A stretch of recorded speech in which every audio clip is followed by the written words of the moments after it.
Now,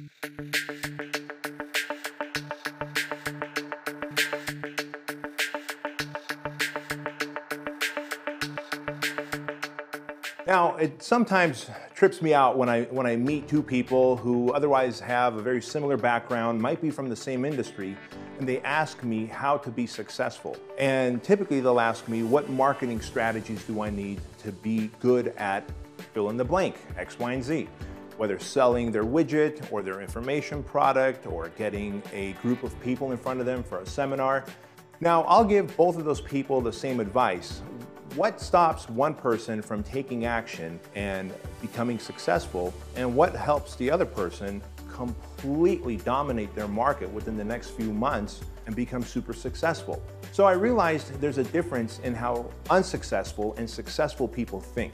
And since I've had both processes happen to me, I used to be the guy who was, well, I was stuck in being unsuccessful because I was managed by two things, because there's only two things that cause people to be unsuccessful: fear and doubt. And here's what I mean by that.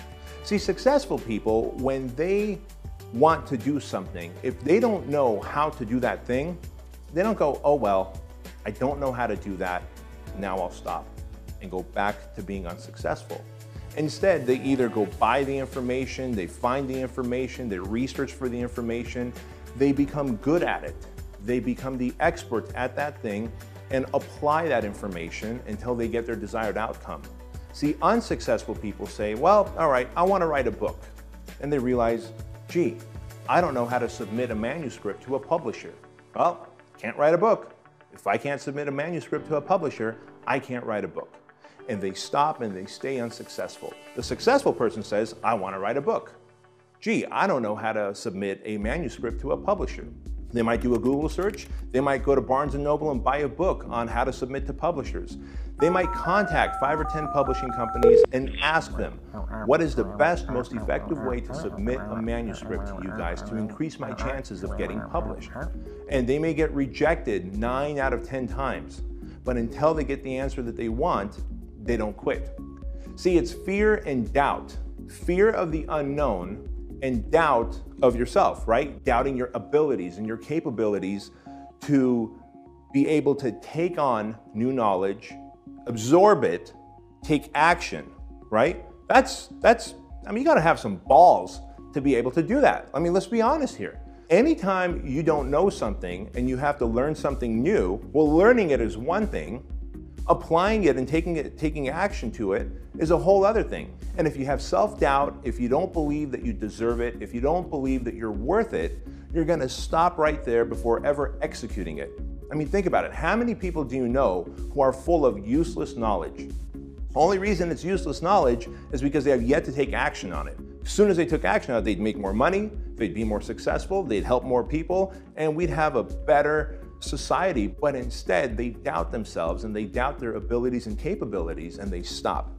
Successful people, on the other hand, don't. They still have the fears and doubts. The difference is they acknowledge that those fears and doubts are there.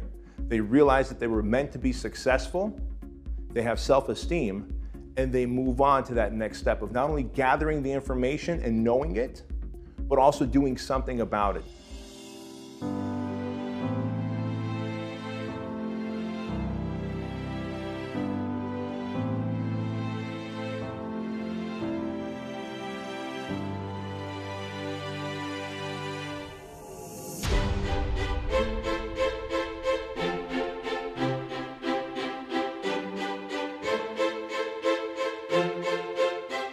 Now, if you know anything about Richard Branson, and if you ever read his book, you'll know that when he started Virgin Records, his recording company, it was the biggest uphill battle ever. He literally broke the mold in every single way. He broke the way contracts are written for artists just so he can win Janet Jackson and get a famous name like Janet Jackson onto his label. Instead of tying her into 10 years and 4 records, he said, look, you've got an open-ended agreement with me. If we have a good deal and we have a good vibe together, you can stay with me and we'll make another record. If not, you're free to leave. And he went completely against the grain and he won Janet Jackson. And that was the turning point for Virgin Records and for his label.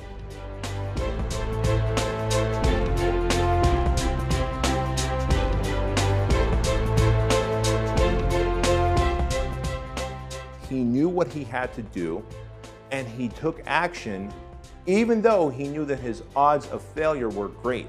And in fact, before signing Janet Jackson, there were 4 other big names that he wanted to sign that he lost millions of dollars on while trying to lobby and win them onto his record label. See, no one ever talks about their failures, but I promise you, every successful person has had multiple failures. I've gone literally broke by putting 2 credit cards together, buying a whole bunch of supplements, and trying to sell supplements online by stuffing a whole bunch of supplements in my spare bedroom, hoping that I could sell them on the internet. This was back in 1999, before Google really was around to help with search engine optimization. I could have stopped and I could have gone back into the gym and become a personal trainer, or I could have said, I'm gonna make this internet business thing work if it kills me. That's exactly what I did. I got pretty close to dying several times. I remember pulling many late-nighters. I remember trying to learn how to be a software programmer so that I can create an online software program and launch it. When I realized software programming wasn't for me, I found a way to max out my credit cards again to get my first software program online and selling where I could start making money.